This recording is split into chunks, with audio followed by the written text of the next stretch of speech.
A trágica verdade por trás da mulher mais rápida do mundo. Faça o que for preciso para chegar lá. Repita as palavras: eu me amo, eu amo quem eu sou. Essas eram as convicções de uma lenda. Florence Griffith Joyner foi a mulher mais rápida que já viveu. Seus recordes de 1988 ainda não foram quebrados, desafiando o tempo e a lógica. Mas em 21 de setembro de 1998, o mundo parou. Seu marido a encontrou fria e sem vida, com apenas 38 anos. A autópsia revelou algo que ninguém esperava. Não drogas, não os rumores sussurrantes, mas uma condição oculta que ela carregava desde o nascimento. O que aconteceu depois de sua morte foi ainda mais chocante. Sua própria família se voltou uns contra os outros de maneiras que teriam partido seu coração. Florence Griffith Joyner nasceu na extrema pobreza nos projetos de Watts, em 21 de dezembro de 1959. Ela era a sétima de 11 filhos em um bairro que nunca facilitou a vida. Seus pais se separaram quando ela tinha apenas 4 anos. O dinheiro estava sempre apertado. A família tinha pouco, e eles viviam cercados por crimes e lutas. Mas, mesmo quando criança, Florence tinha algo dentro dela. Aquele mundo cruel nunca a quebrou. A deixou mais forte. As pessoas a chamavam de Dedê e riam dela quando ela falava sobre o que queria. Ela tinha grandes sonhos. Ela dizia que seria designer, artista, poeta. Eles achavam que era uma piada.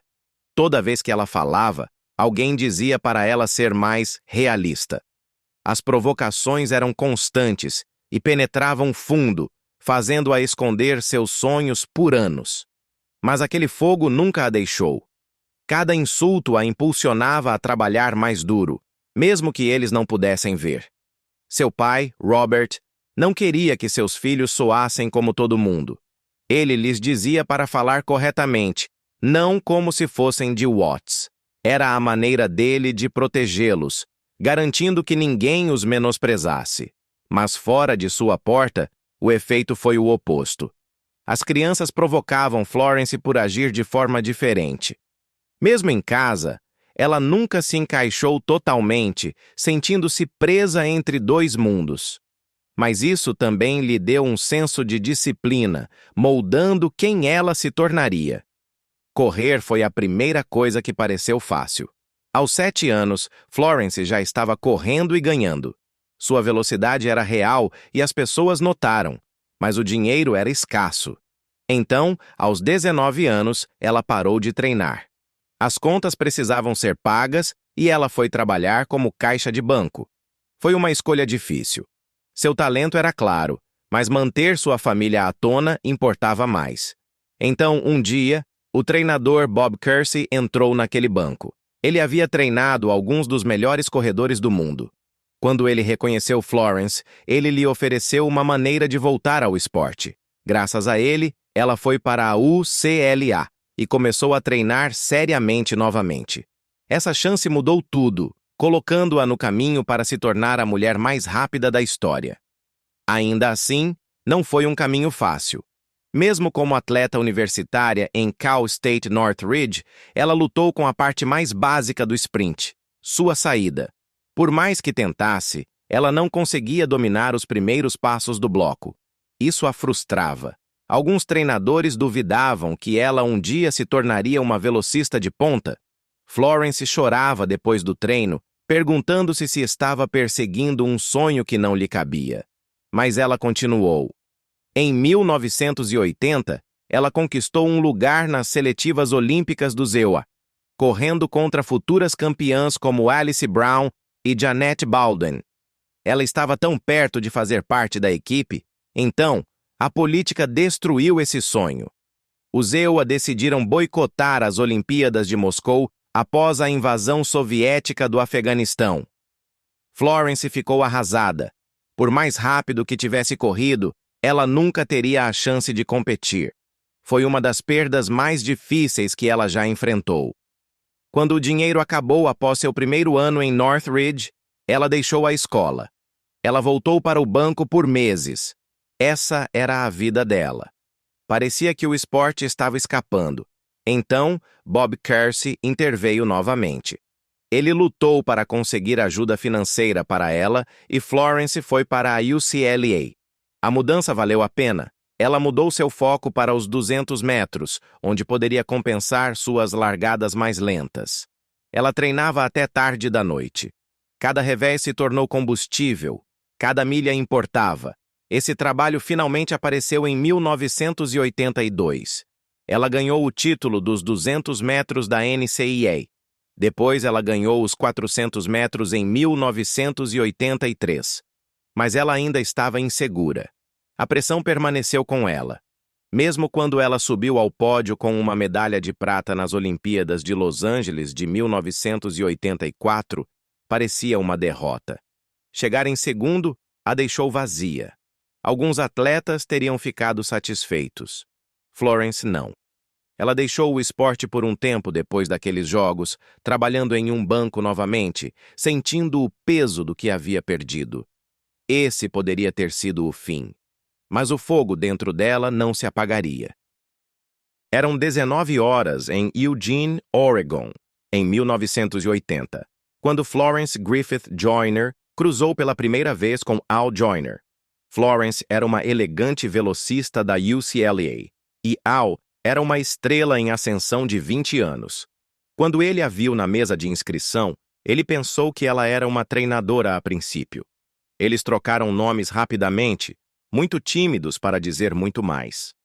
No dia seguinte, Al observou Florence aquecer para os 100 metros e não conseguiu parar de olhar. Um amor nascido na pista curioso e apaixonado, ele perguntou à sua irmã, Jackie Joyner, que um dia seria uma das maiores heptatletas se Florence estava saindo com alguém. Jackie o provocou, dizendo que ela provavelmente não estaria interessada. Al manteve distância depois disso, mas a história deles não havia terminado. Demorou 6 anos até que finalmente começassem a namorar em 1986, depois que ambos ascenderam ao topo de seus respectivos esportes. Essa espera preparou o terreno para um dos casais mais famosos do atletismo. Quando decidiram se casar, o plano era ter um casamento tradicional após as Olimpíadas de 1988. Mas um poderoso terremoto em Los Angeles mudou tudo isso. Em 1º de outubro de 1987, um tremor de 5,9 abalou a cidade e assustou profundamente Florence. Isso a fez perceber que a vida era curta. Em vez de esperar, ela convenceu Al de que eles deveriam se casar imediatamente. Apenas 9 dias depois, em 10 de outubro de 1987, eles escaparam para Las Vegas e se casaram nos jardins de casamento. Florence usava um vestido que ela havia usado uma vez como fantasia de Halloween. O número 7 tinha um significado especial para eles. Al havia pedido em casamento às 19 horas de 17 de julho de 1987. Então, parecia perfeito. Aquele casamento espontâneo foi o início de um laço estreito. A canção All My Life, de K.C. and JoJo, mais tarde, tocaria no funeral de Florence em 1998. Um lembrete doloroso de seu profundo amor. Após o casamento, Al se tornou mais do que o marido de Florence. Ele se tornou seu treinador e seu maior apoiador. Florence havia treinado com Bob Kersee antes, mas ela se sentia limitada pelo estilo dele. Kersee a pressionava a copiar os outros. Al encorajou Florence a acreditar em seus próprios talentos. Pela primeira vez, alguém também lhe deu apoio financeiro para que ela pudesse treinar sem ter que conciliar vários empregos. Essa confiança e liberdade acenderam um fogo em Florence. Al a ajudou a focar, e seus resultados de treinamento dispararam. As pessoas começaram a chamá-los de família real do atletismo, e Florence começou a se preparar para as performances mais incríveis de sua carreira. Um corpo para a história. Al mudou tudo em seus treinos. Em vez de copiar outros corredores, Florence construiu uma força séria. Ela começou a levantar pesos pesados, até 320 libras, cerca de 145 quilos, em agachamentos e afundos, algo que a maioria das velocistas femininas nunca fazia. Então, ela estudou como os principais velocistas masculinos, como Ben Johnson e Carl Lewis, explodiam dos blocos. Cada parte de seu treinamento se concentrou em força bruta e velocidade. Ela também dominou os treinos de core, às vezes fazendo 1000 abdominais por dia. O corpo de Florence ficou forte e musculoso, e suas corridas também começaram a parecer diferentes. Cada passada era mais nítida. Cada largada era mais rápida. Era uma forma completamente nova de treinar. A prova apareceu em 1987. Florence correu seu melhor tempo pessoal de 10,96 segundos nos 100 metros e 21,96 segundos nos 200 metros. Esses tempos estavam entre os melhores do mundo e lhe renderam uma medalha de prata nos 200 metros no Campeonato Mundial em Roma. Foi nesse momento que ela soube que poderia fazer mais. O que veio a seguir chocou a todos. Um milagre na pista? Em 16 de julho de 1988, Florence Griffith Joyner surpreendeu a todos. Ela correu os 100 metros nas seletivas olímpicas do CELA em Indianápolis, em inacreditáveis 10,49 segundos. Isso foi 0,27 segundos mais rápido do que o antigo recorde mundial de 10,79, que pertencia a Evelyn Ashford. No sprint, a maioria dos recordes melhora em centésimos de segundo, não em décimos. Alguns pensaram que o equipamento de cronometragem havia falhado. Até os oficiais tinham suas dúvidas. O medidor de vento mostrou 0, então não havia vento a ajudando. Seu tempo foi mais rápido do que os recordes nacionais masculinos em países como Irlanda e Noruega. Durante as seletivas de 2 dias, ela correu os 3 tempos mais rápidos da história para uma mulher.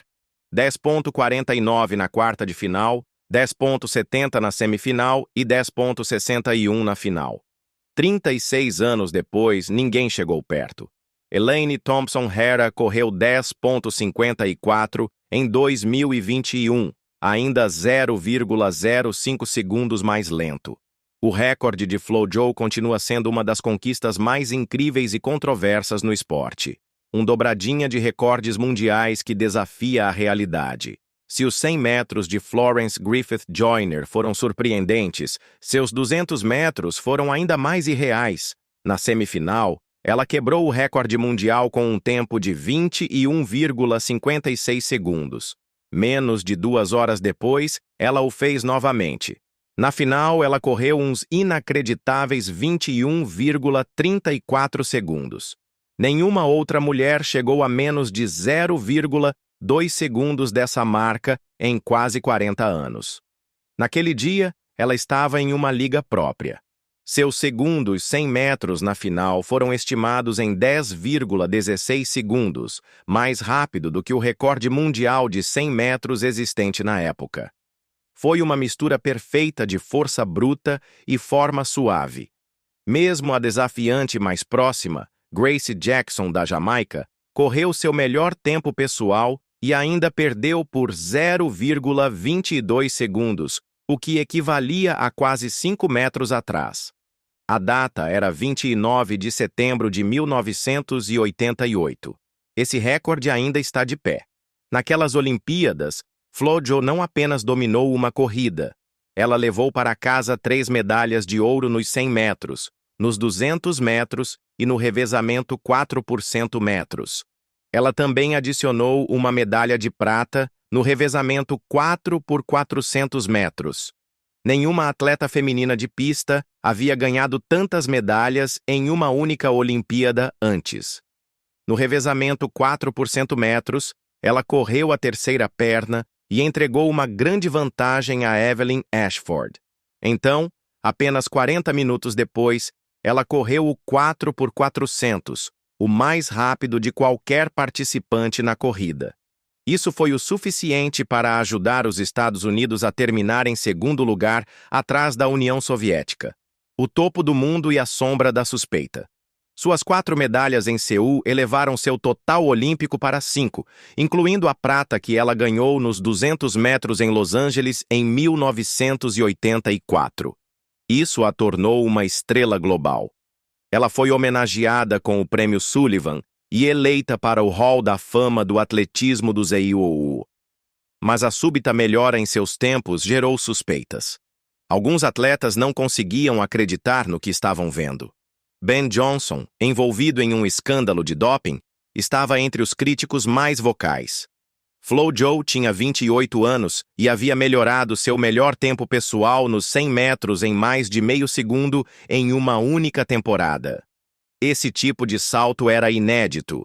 Até mesmo sua cunhada, Jackie Joyner-Kersee, chamou as acusações de o ponto mais baixo de sua própria carreira.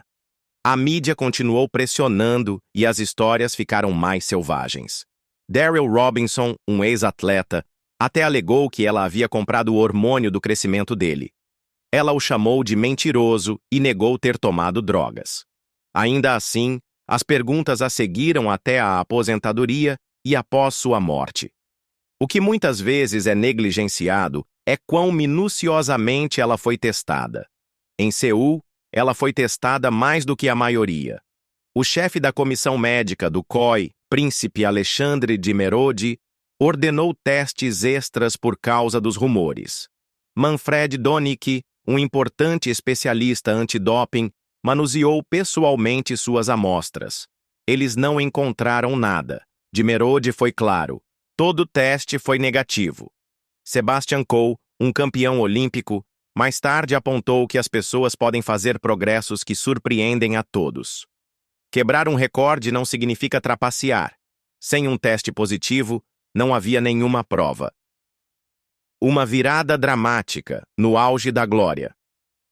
FloJo chocou o mundo em fevereiro de 1989. Com apenas 29 anos, poucos meses depois de fazer história nas Olimpíadas de Seul em 1988, ela anunciou que estava se aposentando do atletismo. Fãs e especialistas não podiam acreditar. Afinal, ela acabara de ganhar 3 medalhas de ouro olímpicas nos 100 metros, 200 metros e no revezamento 4 por 100 metros. E uma prata no revezamento 4 por 400 metros. Ela também havia quebrado os recordes mundiais nos 100 metros, com um tempo de 10,49 segundos, e nos 200 metros, com 21,34 segundos. Mesmo hoje, mais de 35 anos depois, esses recordes ainda permanecem.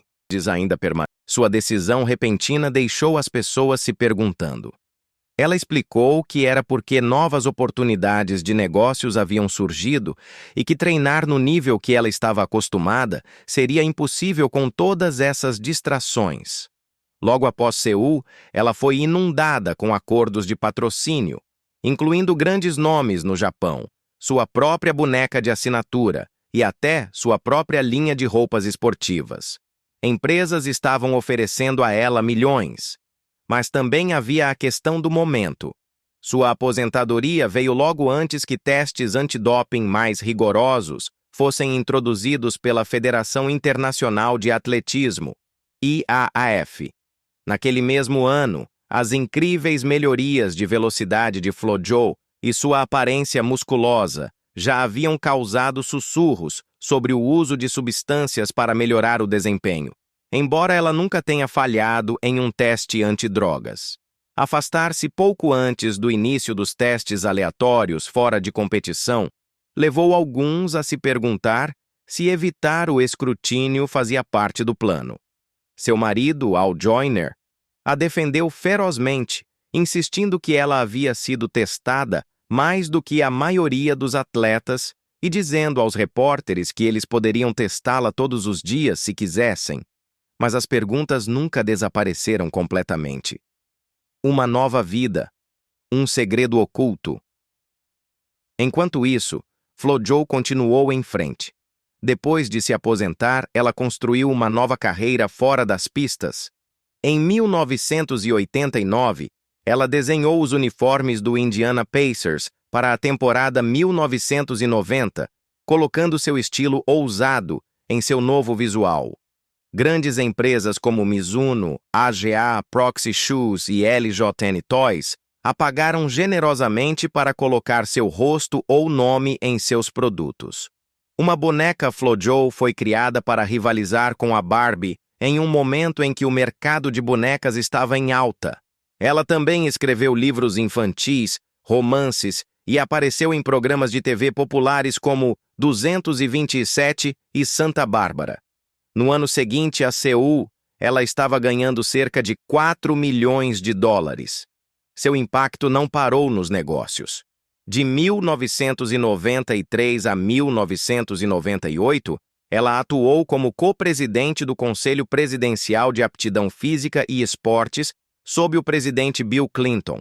Nesse papel, ela viajou pelos Estados Unidos para incentivar a aptidão física e um estilo de vida saudável. Além disso, ela criou uma fundação para ajudar crianças carentes. A Batalha Oculta. Em 1990, Florence Griffith Joyner teve sua primeira convulsão documentada. Aconteceu 2 anos após suas famosas vitórias olímpicas em Seul. De repente, ela perdeu a consciência. Seus músculos se contraíram violentamente. Quando ela acordou, estava exausta e confusa. Ela tinha apenas 30 anos. Para a maioria das pessoas, ela era a imagem da saúde perfeita. Ninguém fora de seu círculo íntimo sabia que isso havia acontecido. Na superfície, ela ainda era a mulher mais rápida do mundo. Mas, em particular, este foi o primeiro sinal de um problema médico sério que ninguém compreendia completamente. Em 1993 e 1994, mais convulsões se seguiram. Florence teve que receber tratamento repetidamente. Os médicos lhe deram medicação antiepiléptica e a mantiveram sob vigilância. Não foram pequenos sustos. Eles aconteciam com frequência suficiente para que ela e sua família os mantivessem em segredo. Apesar de tudo isso, ela continuou. Ela fazia aparições públicas. Ela se concentrava em seu trabalho e em sua família. As pessoas viam seu sorriso e estilo, sem saber o que estava realmente acontecendo. Ainda assim, sua saúde piorava. Nos bastidores, uma luta silenciosa se desenrolava. Essa luta se tornou muito real. Em 4 de abril de 1996, Florence estava em um voo de Los Angeles para St. Louis com seu marido, Al, e sua filha de 5 anos, Mary. No meio do voo, ela teve uma convulsão grave. A tripulação e sua família agiram rapidamente. Quando o avião pousou, ela foi levada às pressas para o Hospital Barnes-Jewish, em St. Louis. Os médicos a examinaram e a deixaram ir para casa no dia seguinte. A família manteve todo o incidente em segredo. Ninguém de fora sabia o quanto eles haviam se assustado. Essa emergência aconteceu sob condições estressantes, em alta altitude, o que pode piorar uma convulsão. Sua família decidiu proteger sua privacidade a todo custo. Mesmo assim, este voo foi um ponto de virada importante. Foi apenas 2 anos antes de seu falecimento. Um enigma médico e um legado inabalável. Quando ela faleceu em 1998, os médicos finalmente descobriram a causa. Florence tinha um angioma cavernoso. Este é um problema cerebral raro, onde pequenos grupos de vasos sanguíneos não se formam corretamente. Eles podem vazar ou sangrar. Isso pode levar a convulsões e até morte súbita. O pequeno nódulo estava na parte frontal esquerda de seu cérebro. Essa parte controla o movimento e os pensamentos. Os médicos explicaram que os angiomas cavernosos frequentemente se escondem sem sintomas. Apenas 10 a 15% das pessoas com chegam a ter problemas graves. O dela passou despercebido apesar de todas as visitas ao hospital. Muitas pessoas já pensaram que suas convulsões estavam ligadas a drogas ou ao seu treinamento. Mas isso não era verdade. A anormalidade era congênita. Ela nasceu com isso. Saber disso respondeu a muitas perguntas. Também mostrou que mesmo alguém tão forte e bem-sucedido poderia ter uma condição oculta e mortal. Através de todas essas lutas, Florence foi uma mãe dedicada. Sua filha, Mary Ruth, nasceu em 15 de novembro de 1990. Florence havia decidido deixar o esporte antes de Mary nascer. Ela colocou sua energia em ser uma mãe presente. Ela lia para Mary todos os dias. Quando Mary tinha 2 anos, ela já conseguia ler algumas palavras. Florence até encorajou Mary a falar 4 idiomas aos 4 anos. Ela criou Collants para sua filha e apoiou sua ginástica e canto. Uma despedida silenciosa da lenda. A noite anterior à morte de Florence Griffith Joyner pareceu perfeita. FloJo e seu marido, Al Joyner, estavam em Santa Bárbara, Califórnia. Eles não estavam lá apenas para relaxar. Eles também estavam fazendo planos para renovar seus votos de casamento para seu 11º aniversário. Al foi medalhista de ouro olímpico de 1984 no salto triplo. FloJo era a mulher mais rápida viva. Mesmo em seus momentos de tranquilidade, os recordes mundiais que ela estabeleceu em 1988, 10,49 para os 100 metros e 21,34 para os 200 metros, ainda pareciam irreais. Aquela noite foi cheia de emoção pelo que estava por vir. Era estranho pensar que esta também seria sua última. Naquela mesma noite, FloJo seguiu sua rotina habitual antes de dormir com sua filha, Mary. Mary tinha 7 anos. Embora Florence fosse uma estrela, o que mais importava para ela era ser mãe. Ela adorava colocar sua filha para dormir todas as noites. Aquele ritual era simples, mas real. As duas frequentemente adormeciam juntas. Aquela última hora de dormir foi pacífica. Florence adormeceu ao lado de Mary, e nenhuma delas poderia saber que seria a última vez. Uma descoberta dilacerante que chocou o mundo. No final daquela noite, Al chegou em casa e tomou uma decisão que o assombraria para sempre. Florence e Mary já estavam dormindo no andar de cima. Não querendo acordá-las, Al decidiu ficar no andar de baixo. Ele pegou um pouco de sorvete e acabou adormecendo no sofá. Foi um pequeno e gentil gesto que importaria mais do que ele jamais esperava. Às 6h30 da manhã de 21 de setembro de 1998, a manhã já era trágica. Al subiu e encontrou Florence fria e sem resposta. Mary ainda estava dormindo, uma pequena perna sobre a mãe. Era uma imagem dilacerante que ninguém pode esquecer. A mulher mais rápida do mundo, imóvel ao lado da filha que mais a amava. Al pegou o telefone e ligou para o 911. Os paramédicos chegaram correndo, mas era tarde demais. FloJo havia falecido aos 38 anos. A causa da morte foi asfixia durante uma grave convulsão epiléptica. Uma condição cerebral não diagnosticada chamada angioma cavernoso desencadeou a convulsão. Era uma condição rara que Florence carregava durante toda a sua vida sem saber. Naquela manhã, a notícia de sua morte se espalhou pelo mundo. Fãs estavam chocados. Todos a consideravam imparável. Mas mesmo as pessoas mais extraordinárias podem ter perigos ocultos que nunca veem. Sua autópsia contou uma história triste e honesta. Mostrou que enquanto dormia, ela teve uma convulsão e acabou de bruços. Seus travesseiros e cobertores bloquearam suas vias respiratórias. Um legista chamado Richard Fukamoto explicou simplesmente: ela sufocou. Nada mais. Sem drogas, sem causa secreta. Essa foi a parte mais surpreendente. Apesar de anos de rumores, não havia substâncias proibidas em seu corpo. Os testes mostraram apenas pequenas quantidades de acetaminofeno e difenidramina, medicamentos comuns de venda livre. Vindicação. Post-mortem. A verdade, por trás da velocidade incomparável de FloJo.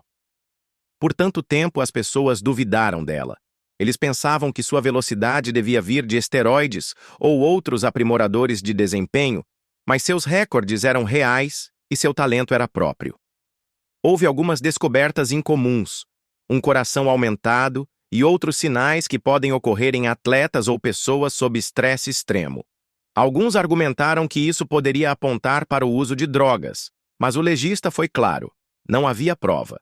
A condição cerebral que causou sua convulsão não tinha nada a ver com o esporte. Foi apenas azar. O relatório final encerrou anos de suspeita. Até mesmo o primo Nebbiolo, da IAF, esperava que isso a ajudasse a realmente descansar em paz. A mídia perseguiu FloJo por anos, sempre questionando sua grandeza. Agora eles tinham uma resposta. Uma alma partida Al Joyner sentiu-se perdido quando sua esposa, Florence Griffith Joyner, morreu tão repentinamente. Ela tinha apenas 38 anos quando faleceu em setembro de 1998. 5 meses depois, Al disse que sentia que não estava mais vivendo um dia de cada vez. Em vez disso, cada segundo parecia longo e vazio. Todos os dias ele falava com ela como se ela ainda estivesse lá. Para ele, Florence não era apenas sua esposa. Ela era sua melhor amiga, sua treinadora, sua parceira e a mãe de seu filho. A dor era tão profunda que Al andava pela casa, olhando para a foto de Florence em todos os cômodos. Ele falava com aquelas fotos, contando-lhe todos os seus pensamentos e problemas. Mesmo quando sua voz falhava de tristeza, ele continuava. O mundo inteiro a conhecia como a deslumbrante FloJo. Mas para ele, ela era apenas a mulher gentil e amável que ele perseguiu por 7 anos antes que ela finalmente lhe desse seu coração. Al também era assombrado pela culpa. Ele se perguntava se poderia tê-la salvado, se tivesse estado dormindo no andar de cima na noite em que ela morreu. Mesmo sentindo o espírito dela ainda perto dele, ele não conseguia dar sentido à sua vida sem ela. A tragédia continua. Uma batalha legal familiar. Pelo legado de FloJo. Então, apenas 1 ano depois que Florence faleceu, as coisas tomaram um rumo terrível. A mãe de Florence, Florence Griffith Sr., entrou com um processo por morte por negligência contra Al em setembro de 1999. A queixa de 4 páginas alegava que Al não havia cuidado de Florence adequadamente.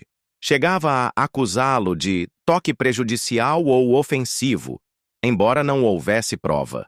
O legista já havia determinado que Florence havia morrido de asfixia após uma convulsão epiléptica. Esse processo não era apenas sobre luto, era também sobre controle. A mãe de Florence estava irritada com a gestão das fundações de caridade de Florence. A batalha legal pedia tanto dinheiro quanto danos punitivos.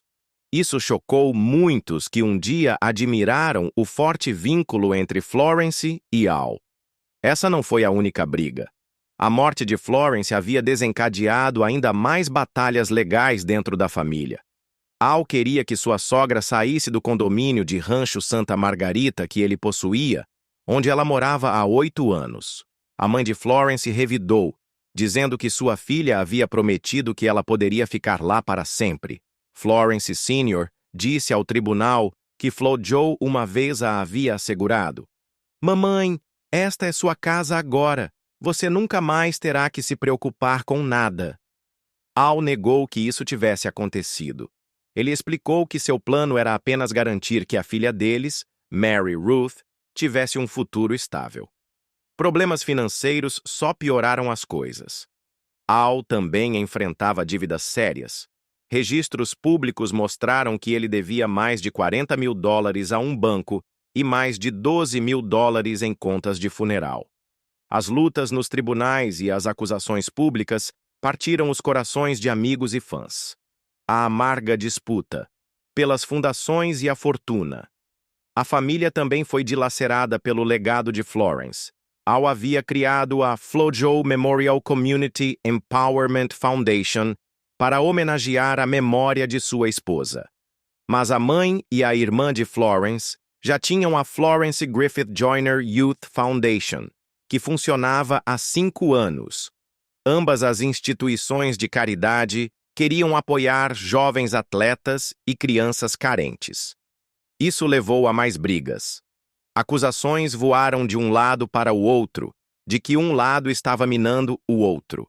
Doadores não sabiam em quem confiar. Em vez de celebrar a vida de Florence, tornou-se mais um sinal doloroso de uma família dividida pela perda. E então houve a questão mais dolorosa de todas. Florence morreu sem testamento. Embora ela tivesse preparado um na Califórnia, ninguém conseguiu encontrá-lo depois que ela faleceu. Isso significava que Florence morreu sem testamento, sem instruções legais para sua propriedade, que valia cerca de 3 milhões de dólares. Isso desencadeou uma longa luta entre Al e a mãe de Florence por tudo o que ela deixou para trás. Casas, dinheiro, investimentos, até mesmo direitos sobre sua imagem.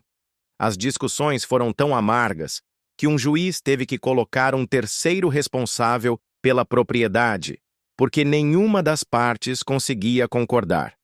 Anos se passaram e o dinheiro foi consumido por honorários advocatícios. Finalmente, em 2003, quase 5 anos após a morte de Florence, o tribunal decidiu como dividir a propriedade entre Al e a mãe de Florence. Mas a essa altura, a maior parte de seu valor havia desaparecido.